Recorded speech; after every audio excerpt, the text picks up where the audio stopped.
Olá, queridos alunos, tudo bem com vocês? Sou a professora Elaine, professora do Colégio Estúdium de Produção de Texto e Literatura, e hoje a minha aula estará voltada para o sexto ano, em especial acerca do livro literário que nós estamos trabalhando, que é A Guerra de Troia em Versos e Cordel. É uma obra adaptada por meio do grande clássico mundial, A Guerra de Troia, feita por Maurício de Souza e o cordelista Fábio Sombra.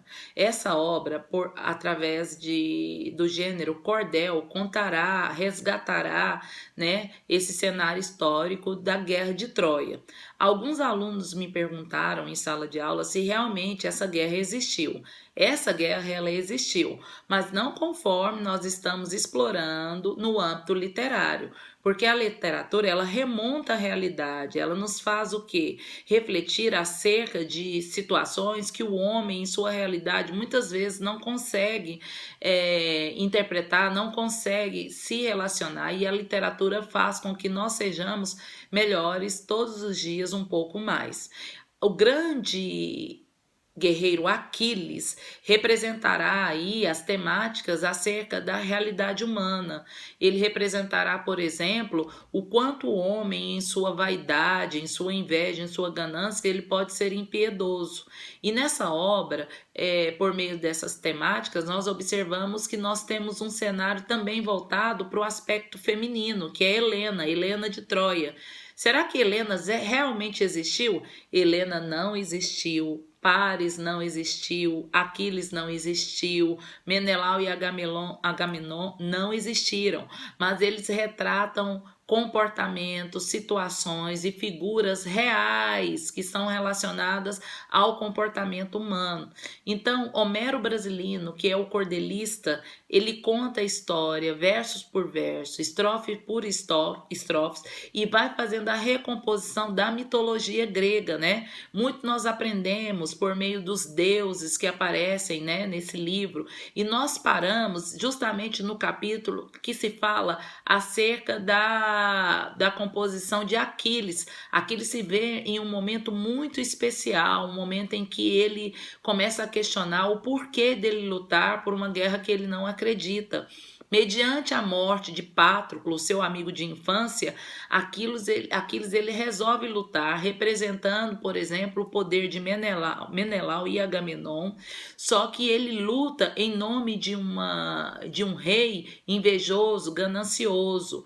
E esse capítulo foi um capítulo bastante importante em nossas composições, em nossas análises, principalmente escritas, porque nós conseguimos interpretar de forma bastante objetiva e de forma bastante simples que o cordel ele consegue sensibilizar o leitor por meio de rimas e estrofes que trazem a história não só de Aquiles, não só de Helena, não só de Patroclo, de Menelau e de tantos outros personagens que estão presentes no livro, mas traz a história de uma humanidade que retrata o que nós realmente precisamos refletir, que é a ganância acima de tudo que é mais importante, que é o bem-estar humano. Então, qual é a minha proposta hoje diante dessa videoaula?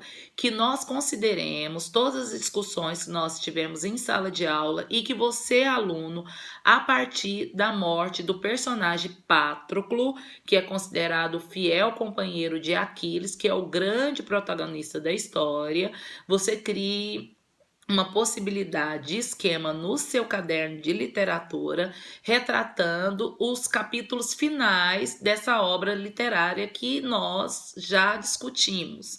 Além disso, eu também deixei como exercício, como composição desse momento bastante importante literário, uma lista que retrata todas as situações consideradas mais importantes do livro que nós estamos trabalhando.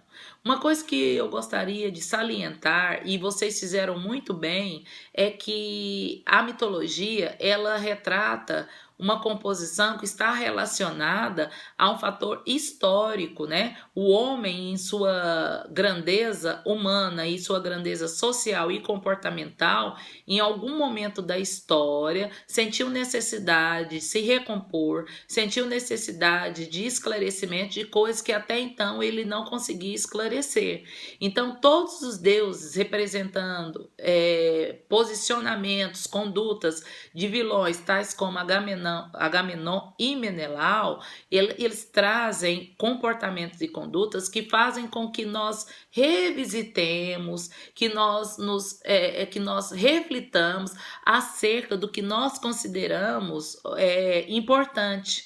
Por exemplo, Helena, baseada em uma paixão avassaladora por Paris, que era o príncipe de Troia, ela, no nosso título literário, consegue o perdão de seu ex-marido, que seria Menelau, e ao término do livro retorna para casa junto com Menelau. Ao contrário, por exemplo, de Aquiles, que por causa da profecia, por meio da deusa Tétis, que era sua mãe, que deixou de blindar Aquiles, né? E uma profecia que até então ela foi reconsiderada desde o seu nascimento, deixou de blindar o calcanhar de Aquiles, não consegue retornar. Mas ele consegue, por exemplo, algo que talvez os antagonistas da história não conseguiram, que foi reconsiderar o que ele retrata como paz, a paz interior, né? Porque ele conseguiu, por meio da paixão por Briseida, entender que toda aquela força que ele tinha, toda aquela composição diferenciada de todos os humanos que o cercavam, nada mais poderia ser, nada mais significava se realmente ele não entendesse a força do amor, a força da expressão e do comportamento humano através da reflexão daquilo que nós consideramos importante, que é a valorização da vida. Então, o que eu espero que vocês façam? Façam os exercícios deixados por mim lá no site da escola, acessem a agenda e respondam também uma lista bastante curiosa sobre o livro que nós estudamos. Eu espero a colaboração de vocês e logo, logo nós teremos um novo encontro. Beijão, até mais!